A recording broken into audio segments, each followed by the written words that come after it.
Sweet. All right, we're live. Josh, it's good to see you. Good to see you.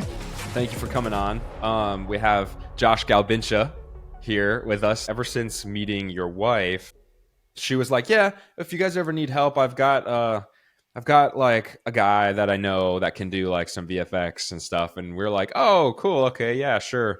Yeah, it'd be great. Like we're always looking to meet new people and stuff." And she's like, "Okay, I just sent you. It's real." And she's like, "It's my husband." And we're like, "What?" And so we watch it. And Dustin, who's my business partner, we were just blown away. And you're incredibly talented VFX artist and VFX supervisor. What was your first experience like going from being the VFX artist versus leading a team? So my first official time that I got that role, I was working on a show called Jane the Virgin, and for CW, and I was there for the second and third season, and it was a learning process, and it was very interesting. I learned so much through it. There's a lot that I think I could have changed or done differently, and there's a lot that I think at the company that I was at the time was a very much a smaller company. So there were definitely hurdles and things that I had to overcome, and but it was very much a learning process, and I think through that specific journey. I learned more about like the on-set side of it because I was on set a lot for that show. Even though that show doesn't seem like it has grandiose effects, there's a lot of set extensions. There's a lot of different things, and the production definitely wanted someone there to say, "Hey, are we shooting it right? Are we not shooting it right?" And so a lot of it could be like a hurry up and wait. For certain days where they're like, okay, we might need to shoot this different, so let's just bring Josh on set for this.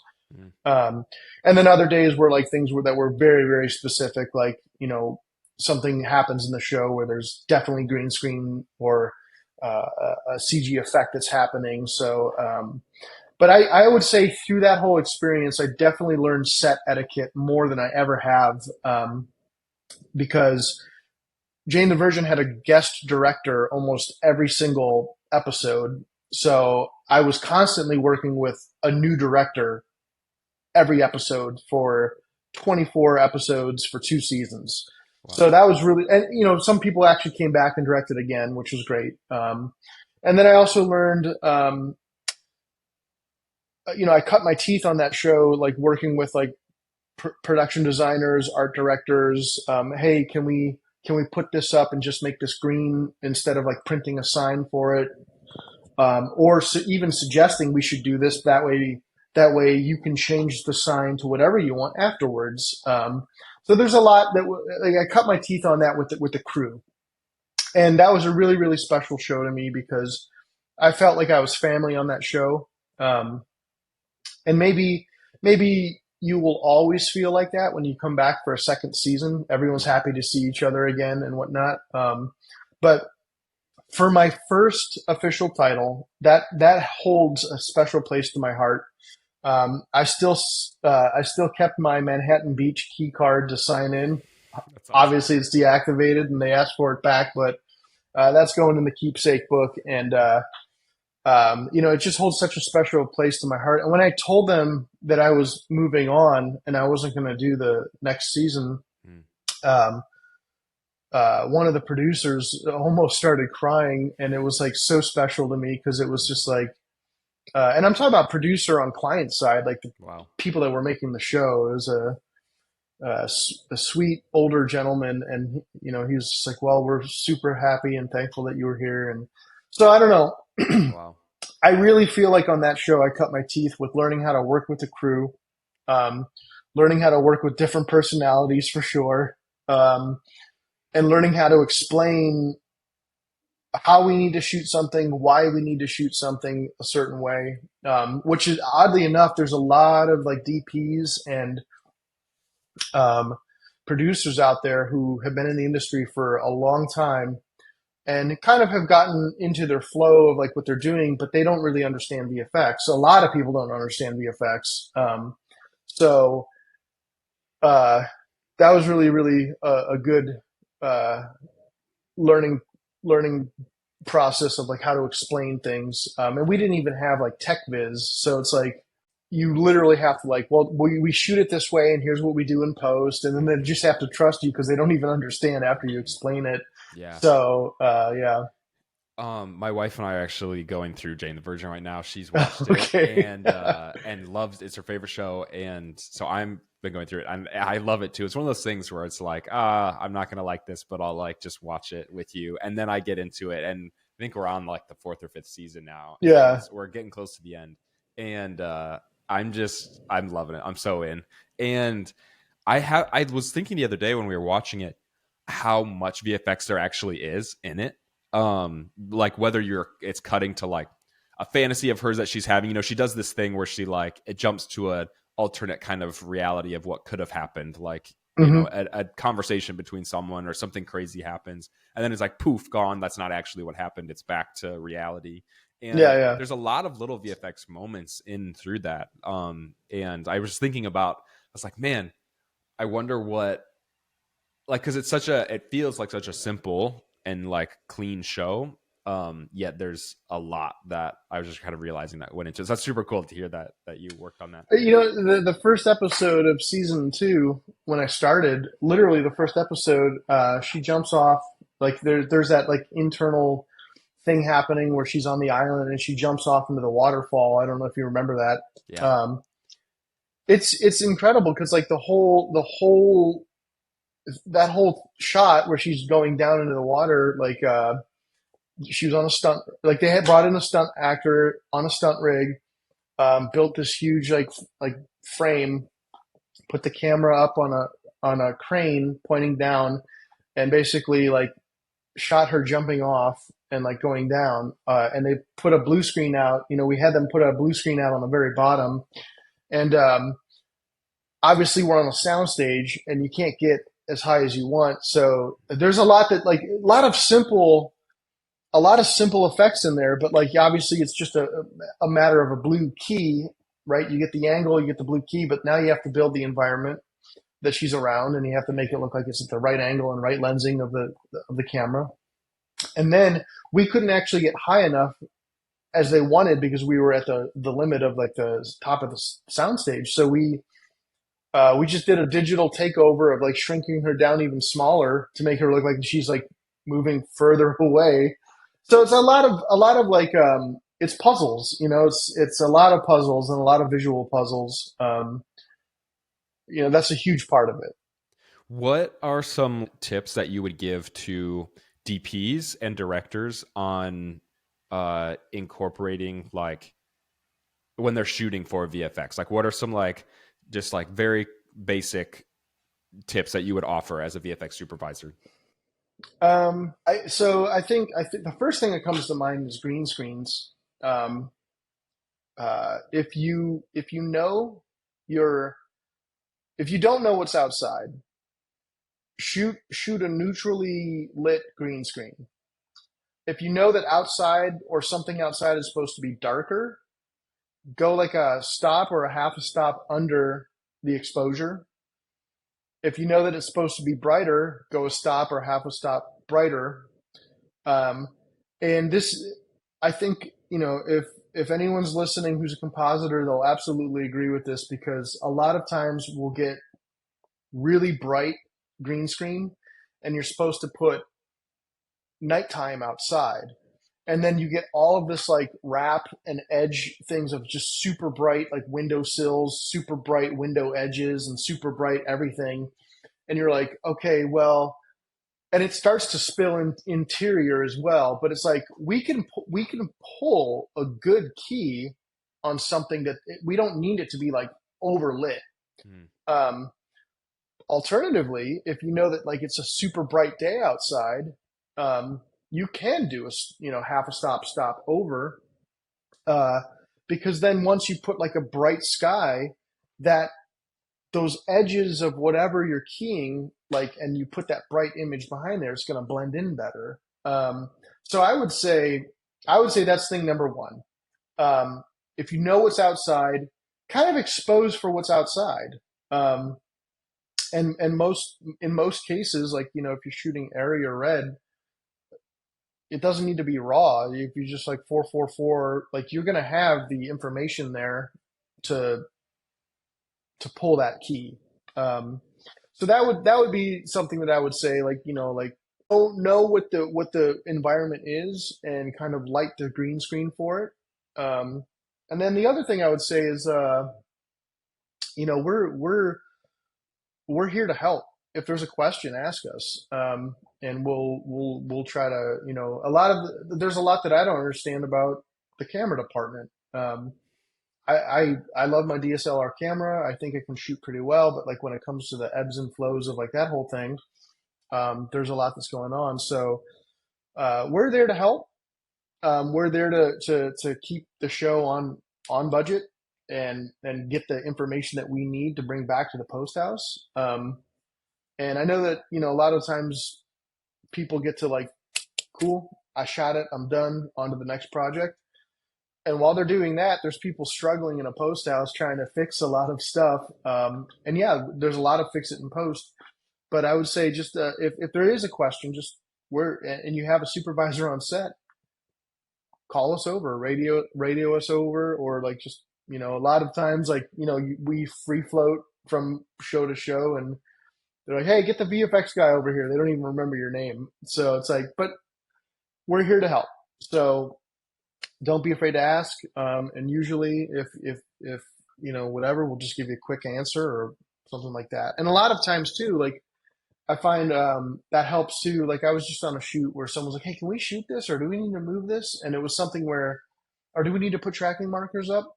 And if you've worked in that field at all, like you can look at something and realize like there's like 35 different like hard edge corners that you can clearly see, and like, okay, anybody can track that. No, we don't need to put like tracking markers up everywhere.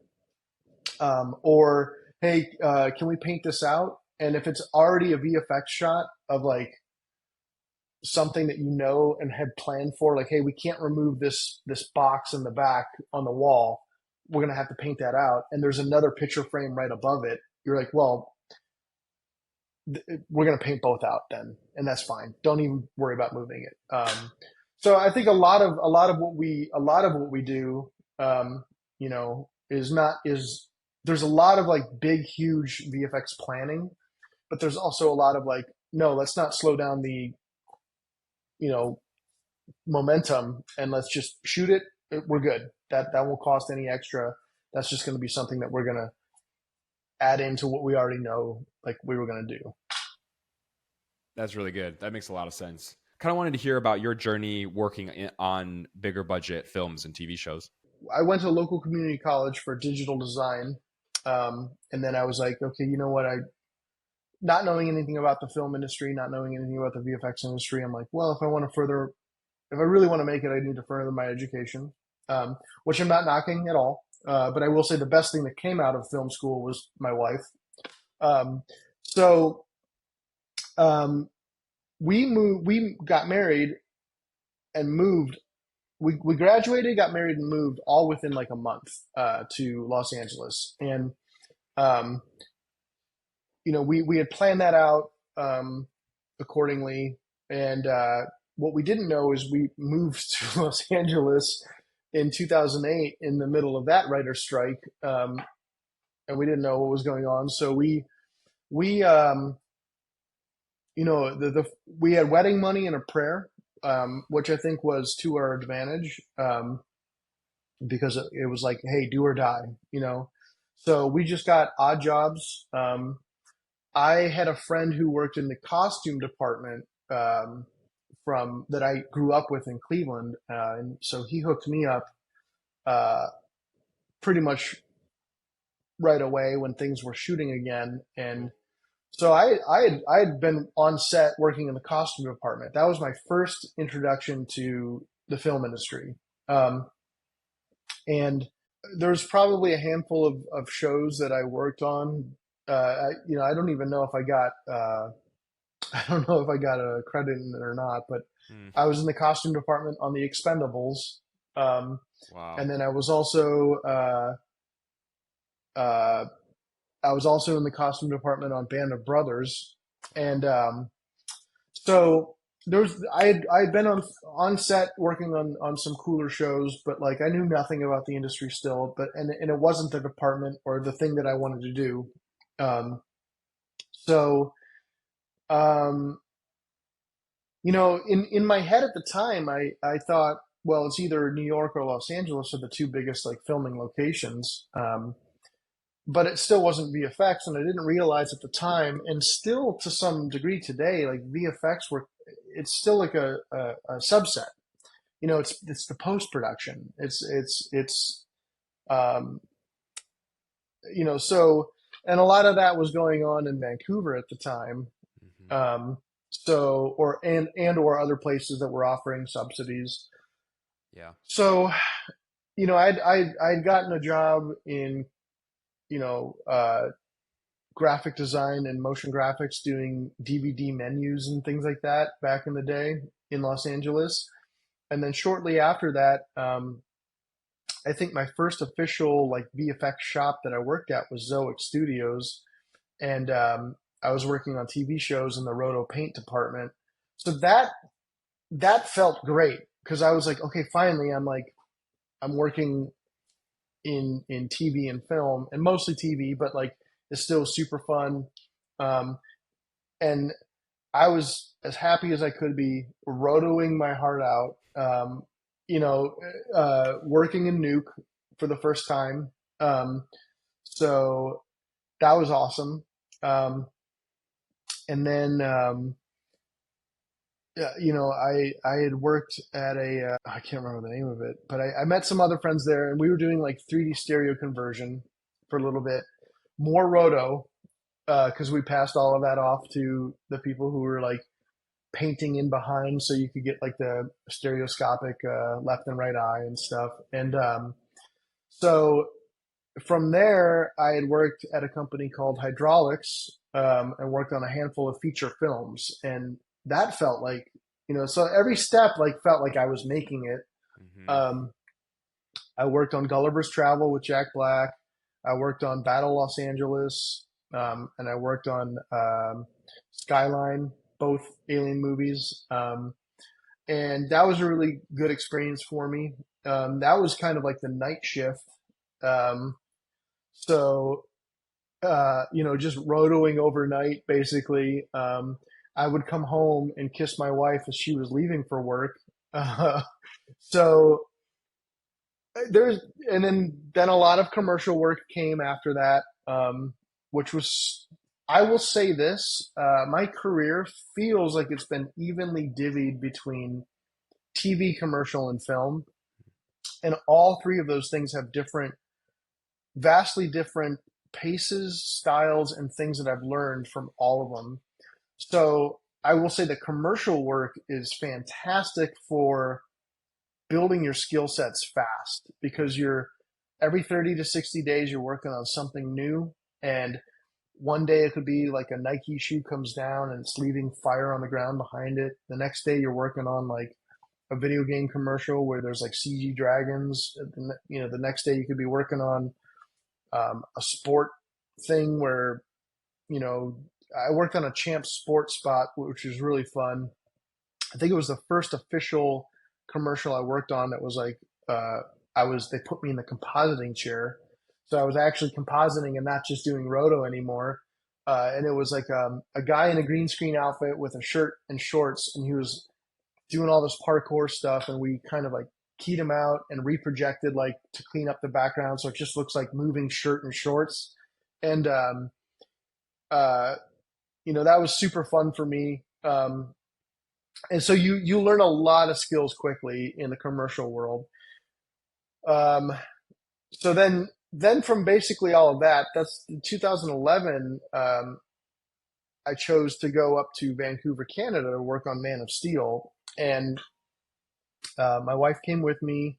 It was a crazy uh, time in our life, the moving, there's a lot of like controversy about chasing subsidies and stuff. And I do agree that it's a difficult topic, but for me and my wife at the time, it was an adventure. Um, so we went up there, and for 6 months, I worked on Man of Steel, and uh, super fun. Really cut my teeth on compositing on that show, and really understood.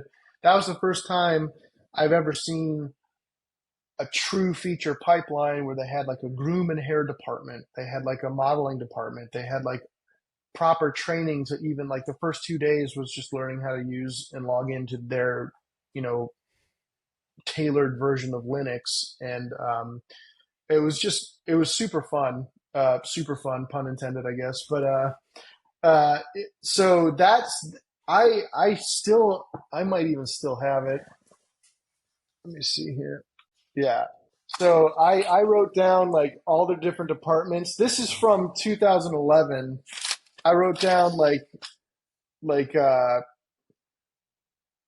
just a bunch of stuff like roto prep paint, like the different like things, grain, uh, regraining, box references, projection and working safe resolutions, full res resolutions. Um, I'm not going to show this list because, by the way, love you MPC. You guys taught me a lot, and it was been a.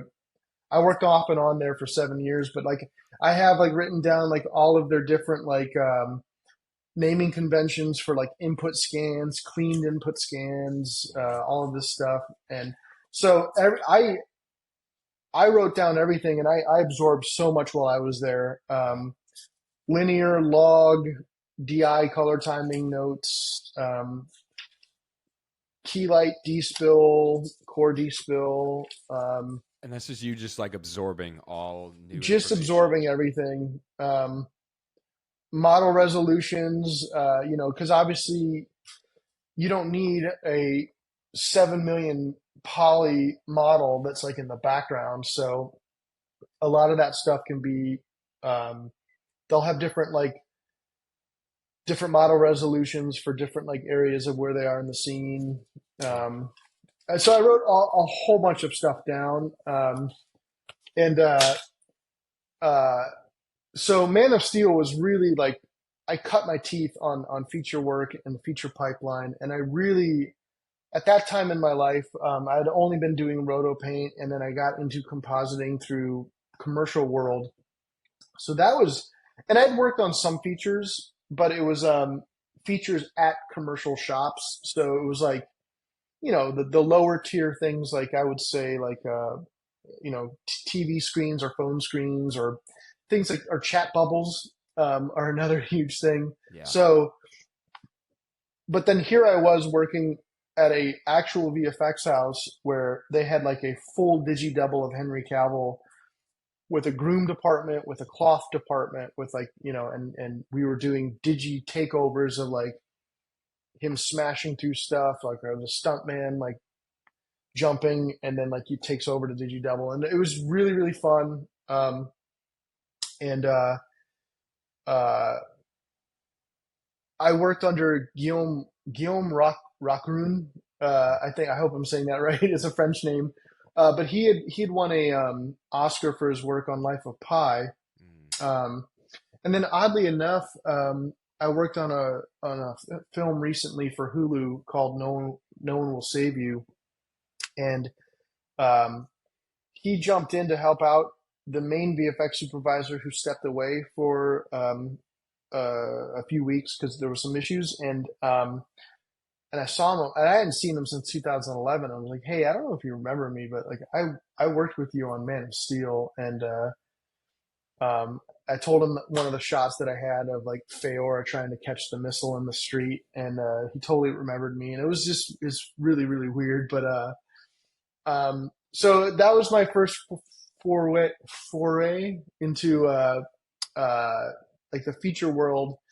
Even though I had done work on um, Gulliver's Travel, Skyline, Battle LA, that was just purely roto and paint work. This was compositing. I was getting CG assets. I was getting like, this was I was there. like I was the last person besides color to touch those frames before they were in the theater. Um, so that was really special to me. And I remember a lot of my friends. We came back to LA afterwards, and a lot of my friends we rented like I had not rented. We had at least two rows of the theater from like friends that were like bought tickets to go with us. And it was just super special. So That's anyway, incredible.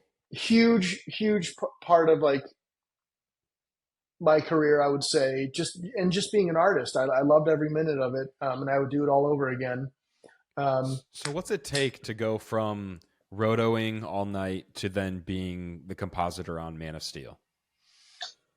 so, well, not the compositor, a A compositor. compositor. I want to make that clear.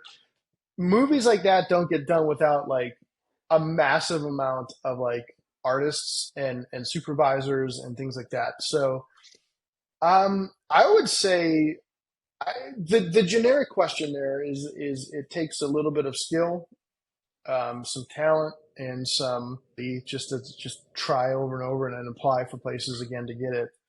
Um, for me, I felt like yeah, I don't know. It's having a degree helped me with like a work visa. Um, I think Canada and other places choose people that have degrees because they can do like a specialized work visa, like special skill work visa. Um, but there's a lot of things for me that came into place. Like, my wife and I were both willing to go to Canada to do that. And I had cut my teeth for 3 years on just nothing but roto and paint, which I think is really, really good for people to do. Everyone wants to label themselves as a compositor or junior compositor first. I'm not knocking that at all. For me, I was a roto and paint artist and a roto and paint lead for 3 years, and it was monotonous, and that's all I did. But I think it helped me understand edge work. It helped me understand attention to detail, and it helped me understand compositing fundamentals from the get go. Because that's literally I was working inside the software that you use to eventually composite in. So all while I was doing the roto and paint, I was like experimenting with other nodes and trying to like figure stuff out. I would open scripts and look at like what people were doing to like see how to do it myself. I would come home and I would do tutorials online. And uh, I would just absorb as much as I could. And so, like a lot of dedication and hard work, I guess, is another thing for that. So, and feature world is a little bit different in that um, you're not working on a shot for like a day or two or three. You're working on a shot for a week or a month, depending on how big it is. So I think the other thing that you need to realize, especially if you're an artist, is when you get notes, take it to heart, and you will get notes over and over and over and over and over again because you know that's how you guide a shot into pixel perfectness and get it to where it needs to be. And it's not an easy task. It's a hard thing to do, both on the artist and supervisor side. And but that's just part of the process. And I don't think you should take it personally or like how good of an artist you are. I think coming to grips with I'm going to work on something and it's going to change. It's going to get notes. Um, and in feature world too, I feel like a shot isn't done until it's absolutely due. So you might be working on something and tweaking it over and over and over and over again until like, oh my gosh, okay, why is this shot taking forever? Like, and it has nothing to do with it's no, we're gonna continue to push it forward until like we have to deliver it. So that's just something to keep in mind. I think that's a huge point for artists to take home is like, um, the leadership is in place to continually push a shot forward until it has no budget left or it has no time left or both.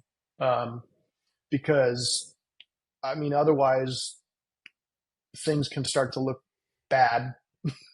But if there's more time and more budget to work on a shot, why wouldn't you want to push that forward and make the story clearer, the movie better, and the final product like, so Yeah.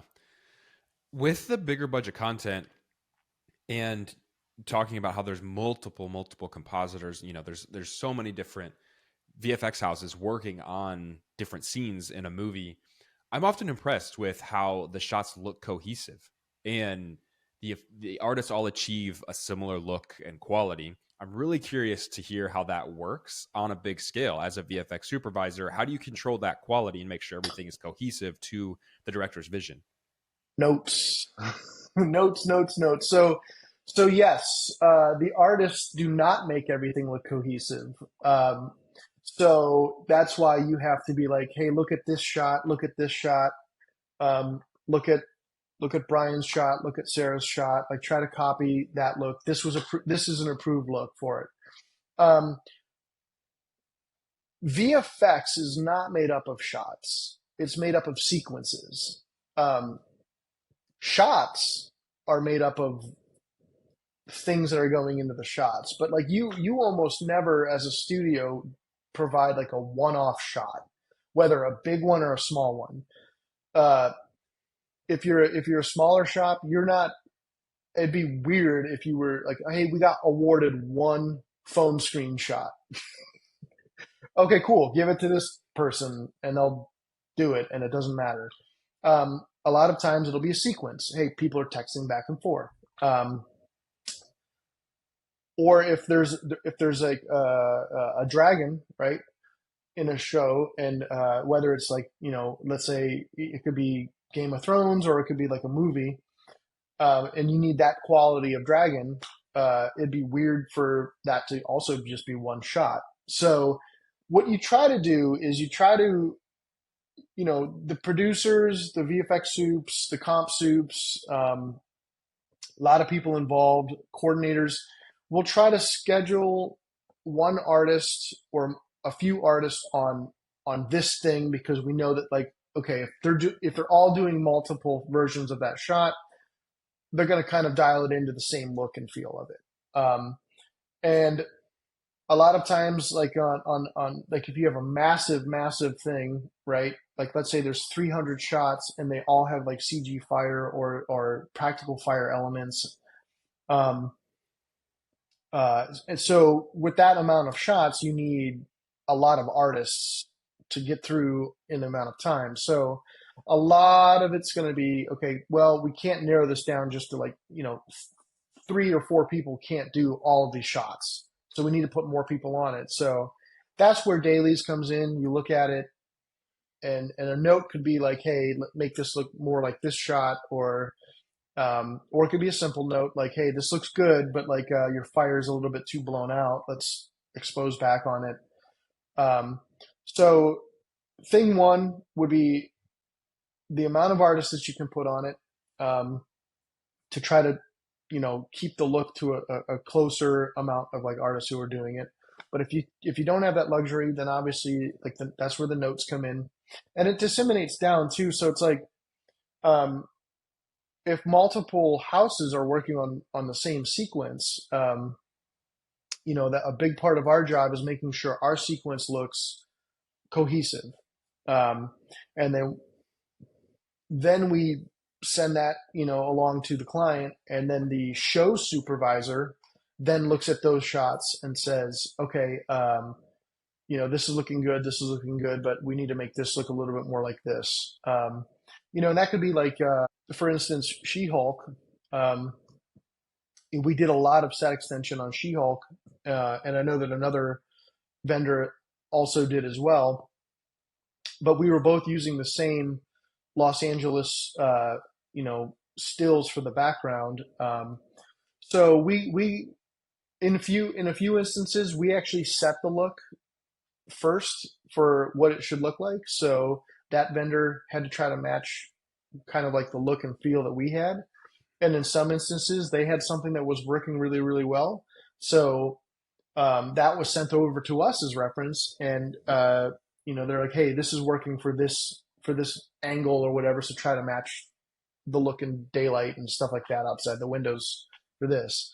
So it's that's where the VFX managerial side of things comes into play, because it's hey, and that's where the notes come into play too, and that's why people shouldn't be so hard up on themselves, because a lot of times it's like you just inch it forward, inch it forward, inch it forward, and with so many moving parts, you might be inching, and so many different people, right?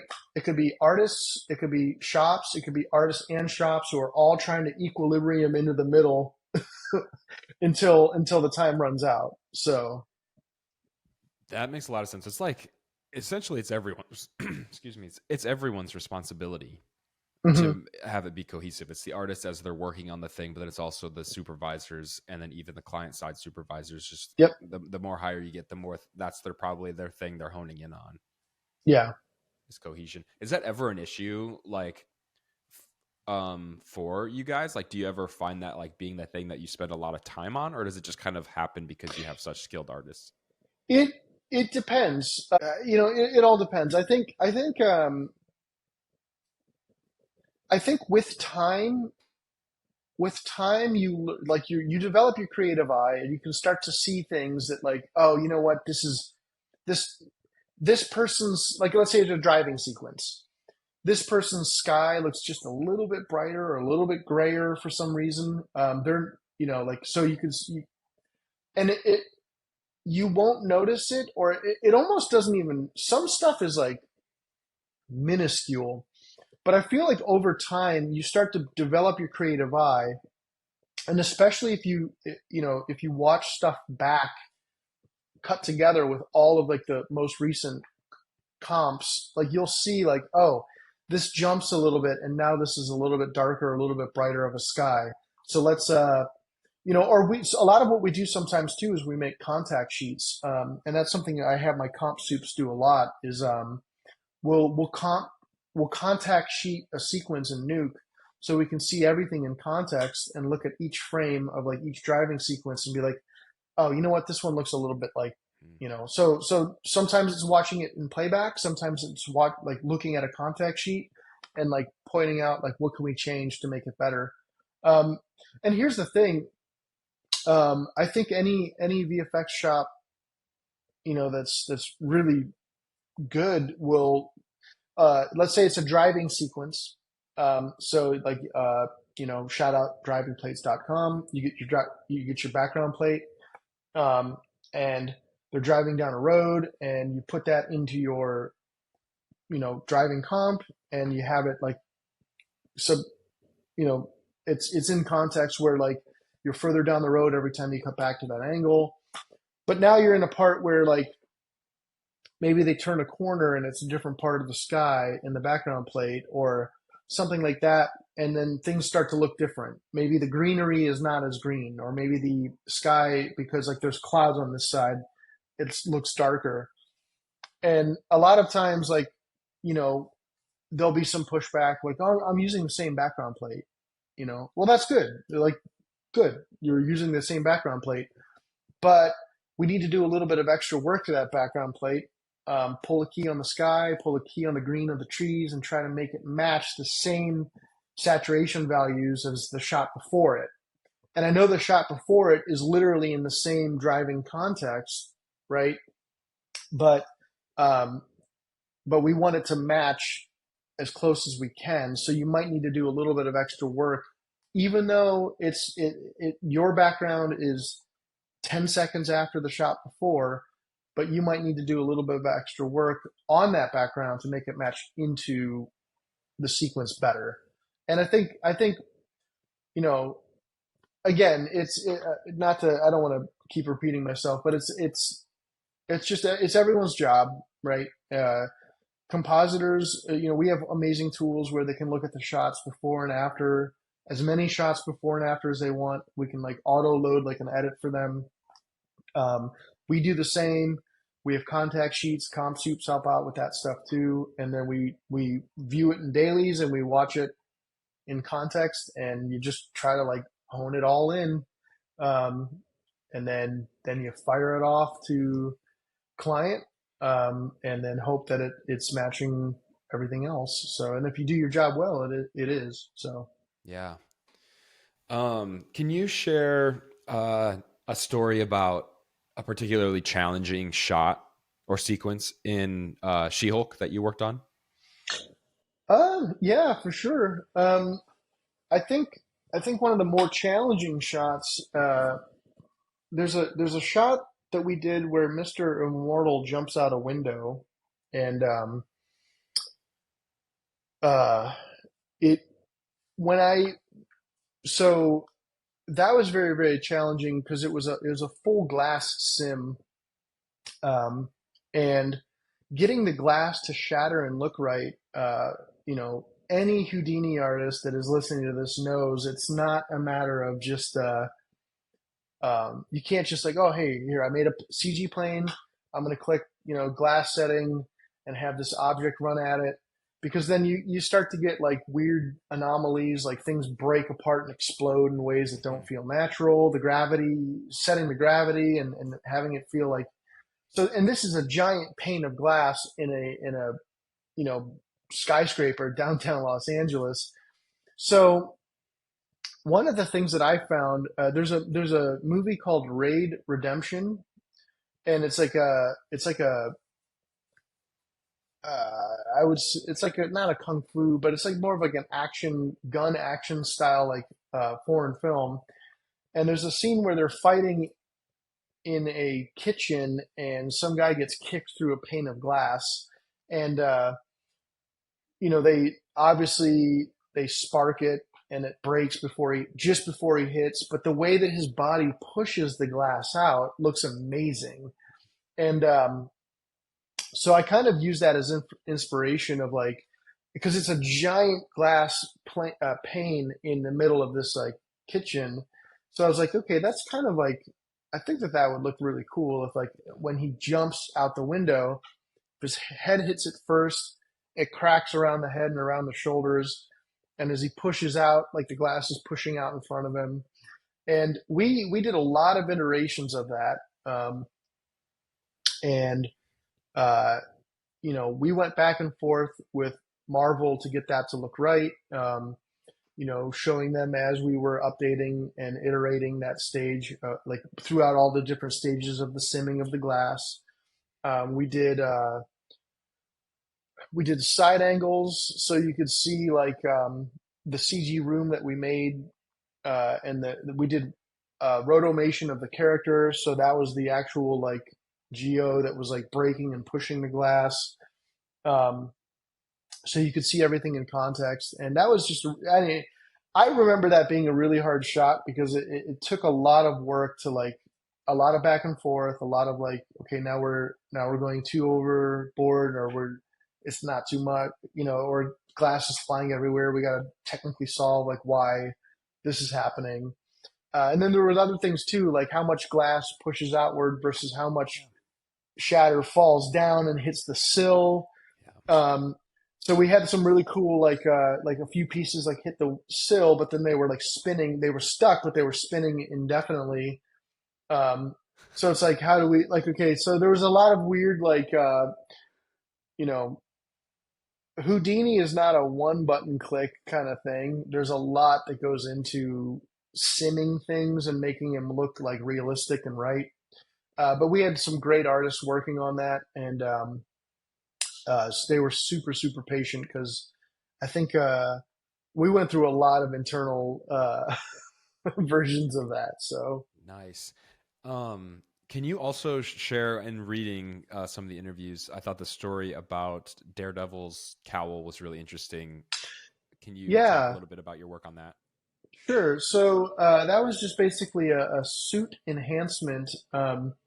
There's So he comes home with Jen, and they're kissing, um, and he has his mask on, but the under cowl part is off, and I'm not sure if that was like a decision that later got changed, or if they didn't put it on him like costume wise, or I'm not sure what the situation was, but whatever it was, we needed to add it back in because he they wanted him to have it on underneath his mask.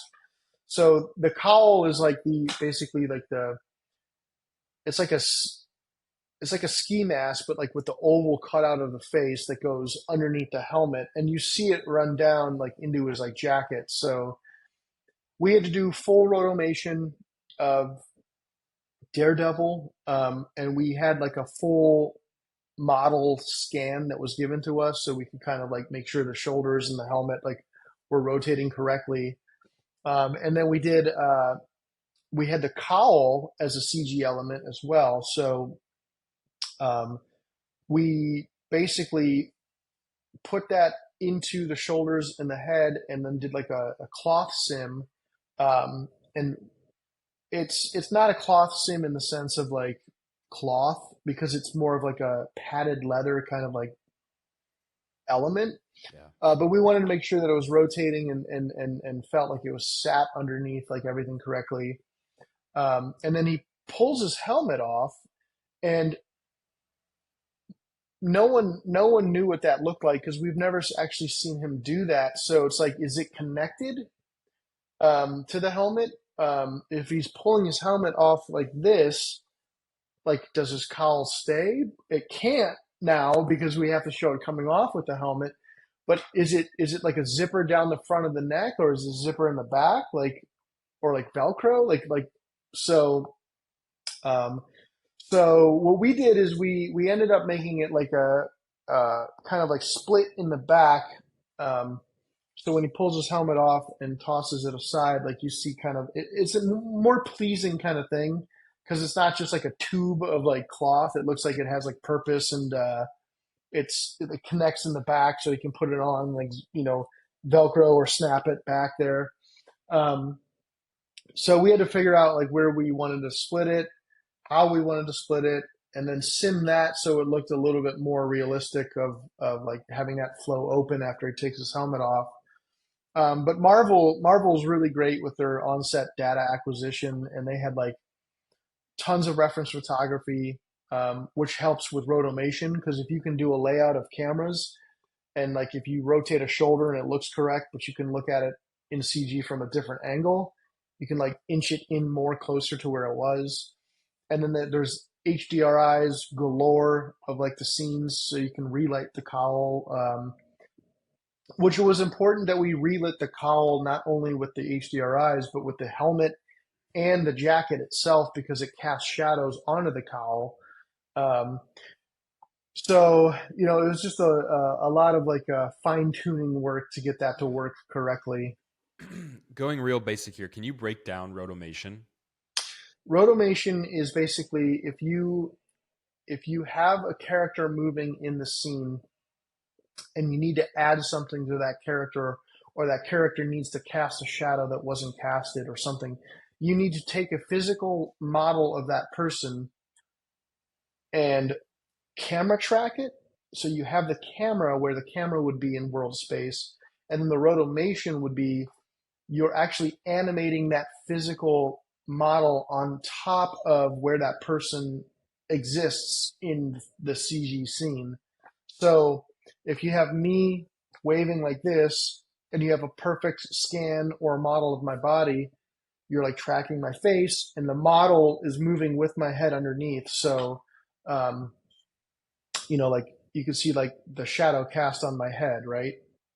Like, but if you wanted to do that with a CG hand, like you'd have to have my hand and all of that. So basically anytime you see someone like holding fire in their hand, or anytime you see someone like jumping and doing a superhero like takeoff, right? And you're going into the digi double, you need to do rotomation like a few frames before so it Mm. seamlessly blends into that digital version.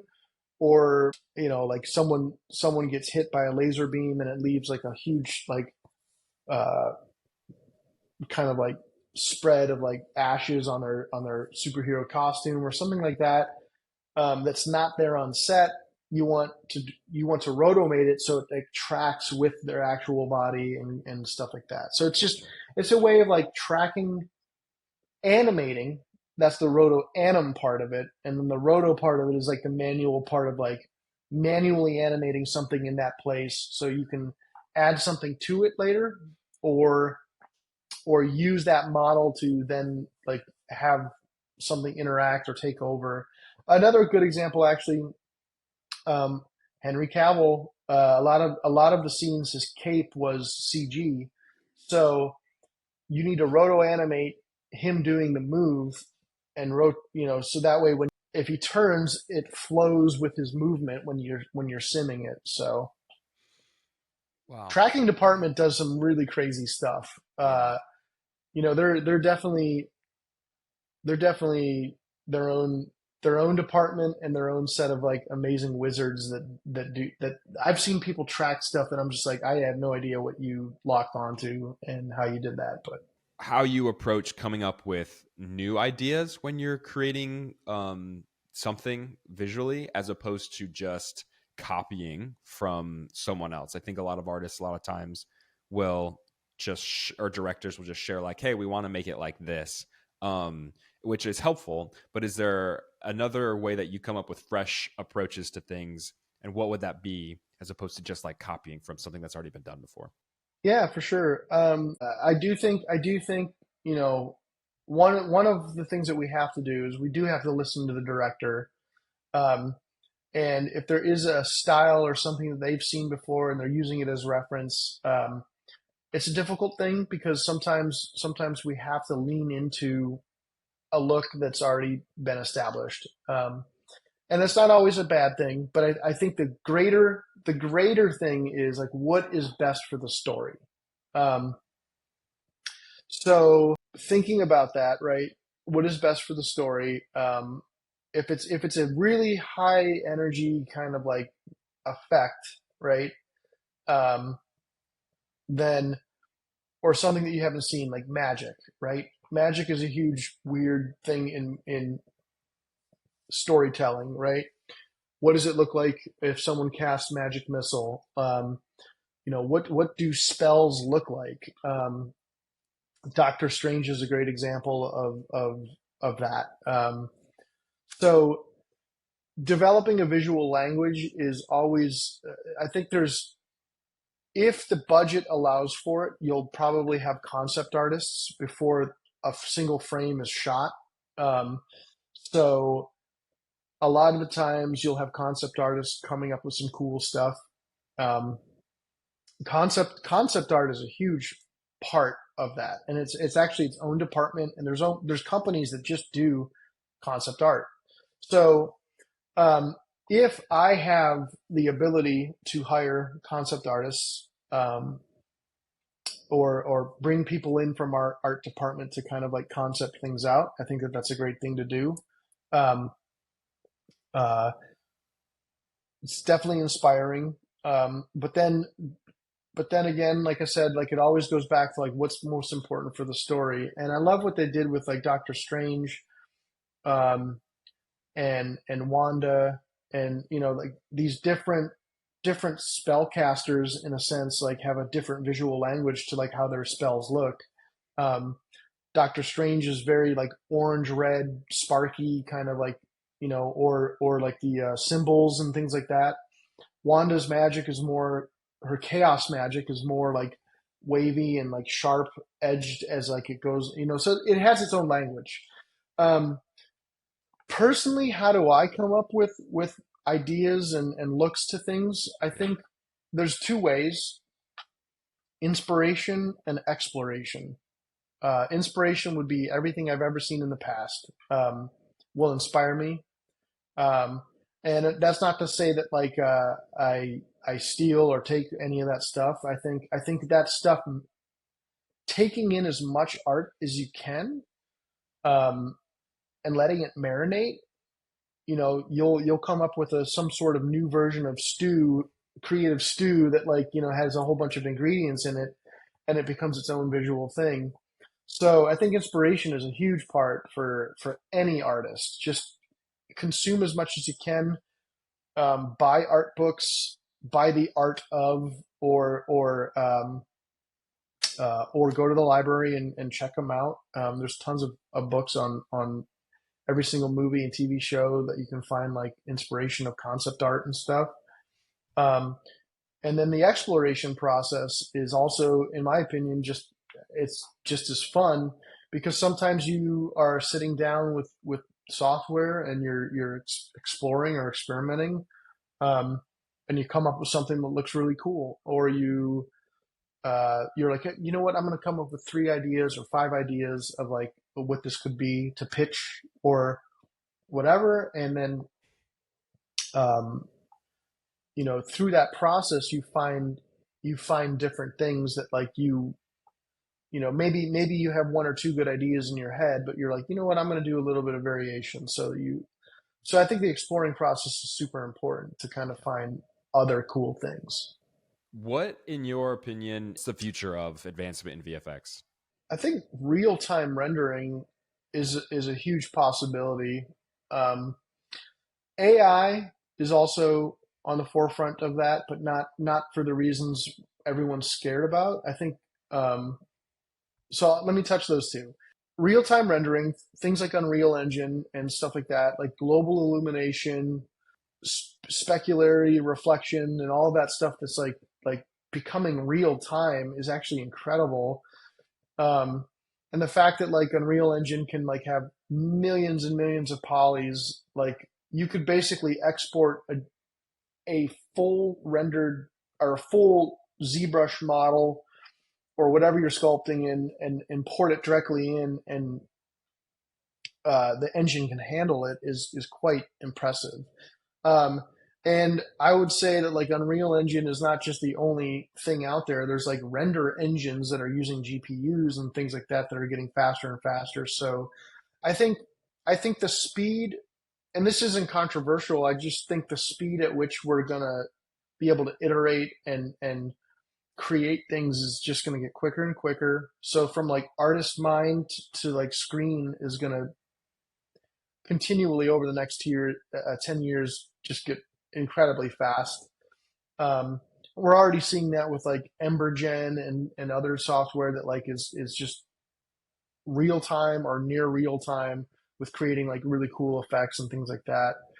Um, and then I think AI is definitely a huge thing, and this is controversial because like there's a lot of like like I don't even think we're really tapping the surface of like what it can or should be used for, but it could be used for you know ethically, right? Not necessarily concept art or things like that, where it has to build off of like a set of Yeah, probably copyrighted artwork, but like yeah, you could like theoretically you could like shoot shoot images of people swimming, put it into a training model, and then when you get motion capture data, let's say for like Avatar, um, you could like you could have it automatically smooth out the captured animation curves based off of like what it thinks, and so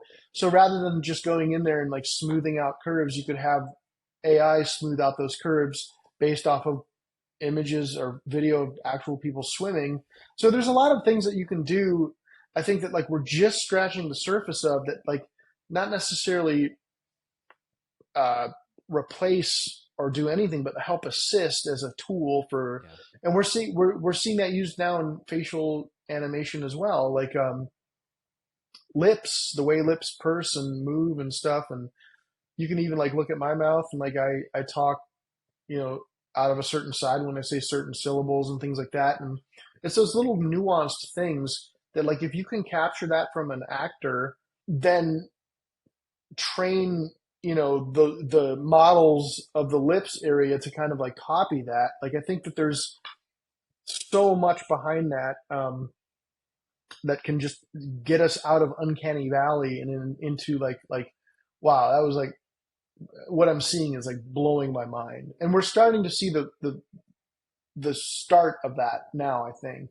So in the next 10 years, it's just going to get like mind-bogglingly insane.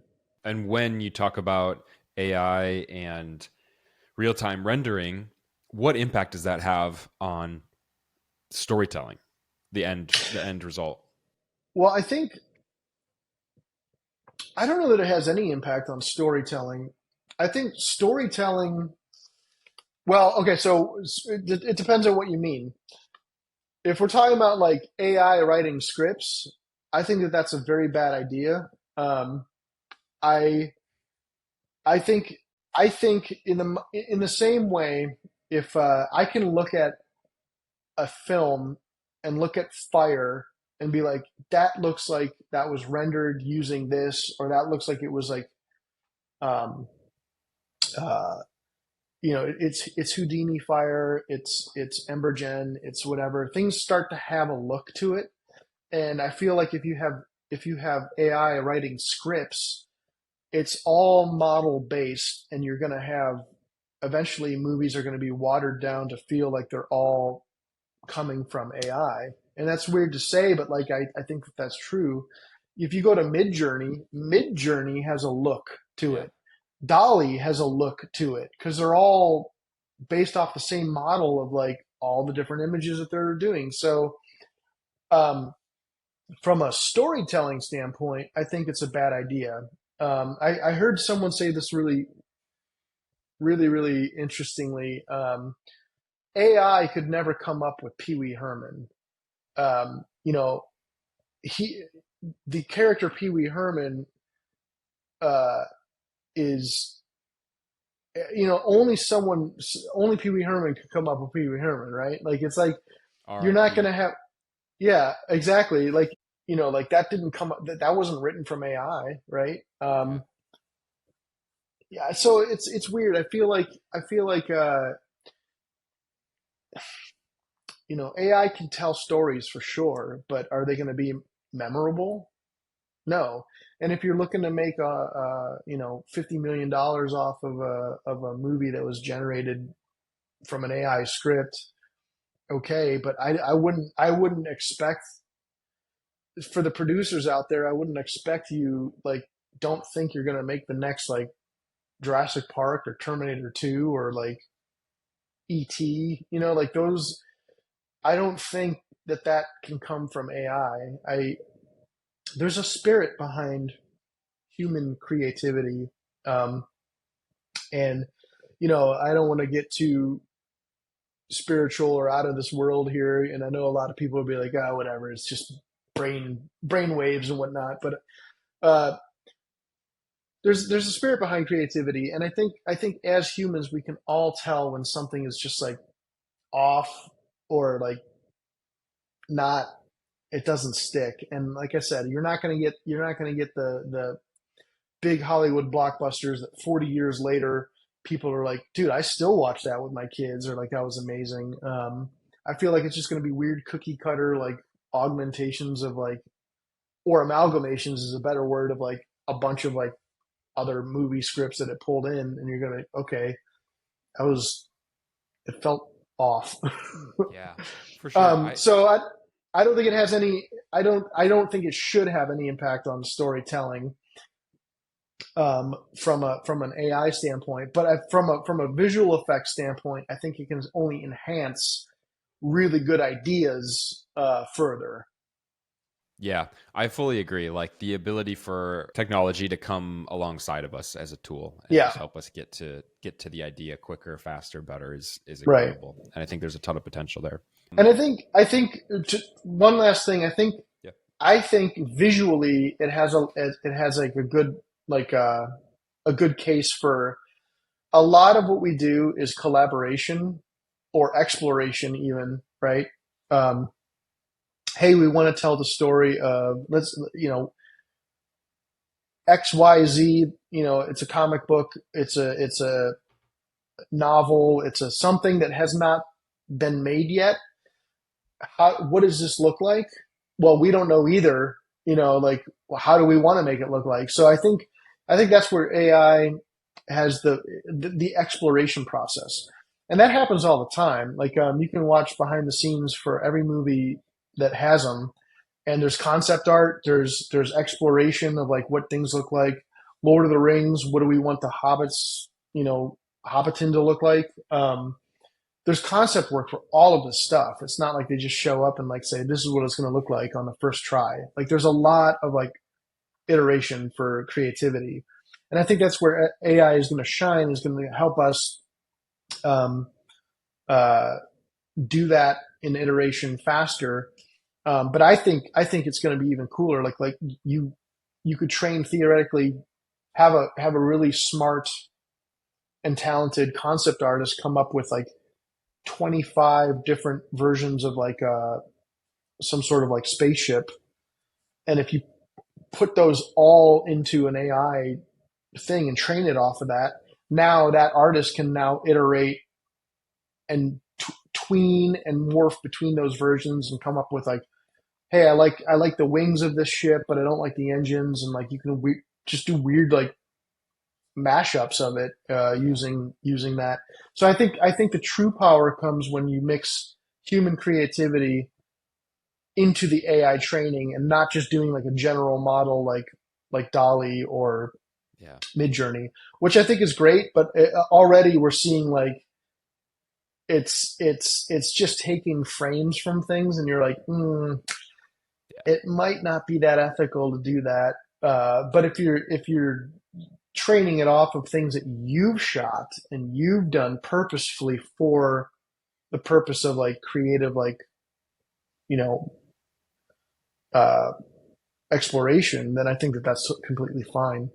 Yeah. Because I I don't want love to sit that. there and draw 300 models and like point to one and say like that's the one. I rather draw like a handful set and then pump that into a machine, and like I'm completely okay with. And then they're all theoretically versions of like my artwork, just mashed up together and coming up with different like versions of that. So I think that that's where it shines.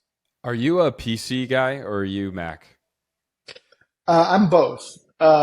I will say that when I'm on set or traveling, I'm a MacBook Pro. I got a M2, relatively new 16-inch. At home, I'm a PC guy. Um, I think I've built the last 8 PCs in my lifetime, and so I like both. And I don't personally have Linux, but I've used Linux, and I think Linux is a great OS. But I will say PC is probably, I like Mac OS better, but I do like the fact that like PC I can I can simultaneously like use it for like heavier rendering, compositing. I can put like 100 different like SSDs or M.2 drives in my machine if I want to, and it's not limited. If I want to update my graphics card, I can just yank it out and put a new one in, and that feels like a whole new machine. Yeah. And I can play games on it, so that's Yeah. also cool. Yep. Yep. When you're looking at other VFX artists or just you yourself, what are like kind of the core programs that you would say you should know and are be working in most often? Nuke is probably the number one piece of software at the moment, just because it's the standard for compositing, and learning how to think nodally. I think is really important. Houdini, if you're Fire and Effects and Sims, like is also a nodal program. So thinking nodally is super important. So yeah, Nuke all the way. Nuke X has tracking features in it. It's primarily a compositor, but it even has like Copycat in it now, which is like a machine learning based thing built right into it. So you could like feed it a few frames of roto, and then it'll try to interpolate in between. I think that's just going to get better and better. So Nuke for sure. Um, when it comes to 3D, uh, if you have no money and you're just starting out, Blender. Absolutely, because Blender is over the years has become a powerhouse tool, and it's free to learn. And once you learn polys, models, shapes, lines, verts, splines, that whole concept, UV maps.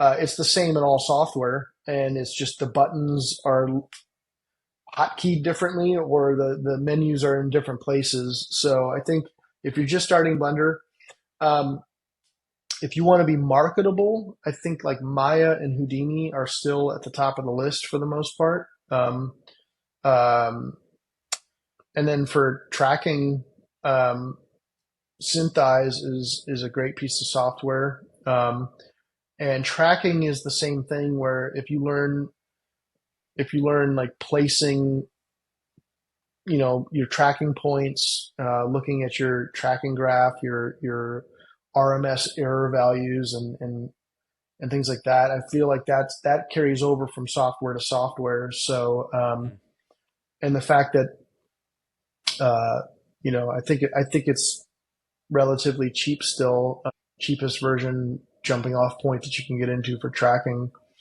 Um, and then yeah, I don't know.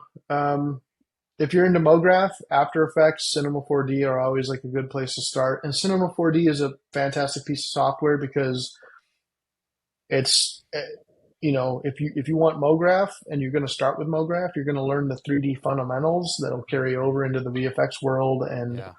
any other piece of software you're using. So Well, that's good stuff, man. I know we're well over our time, so I just thank you again so much for yeah, for coming on sure. here. How can we keep up with you, your work, future endeavors? What anything that you want us to follow along at? Well, I don't post anything super exciting or good.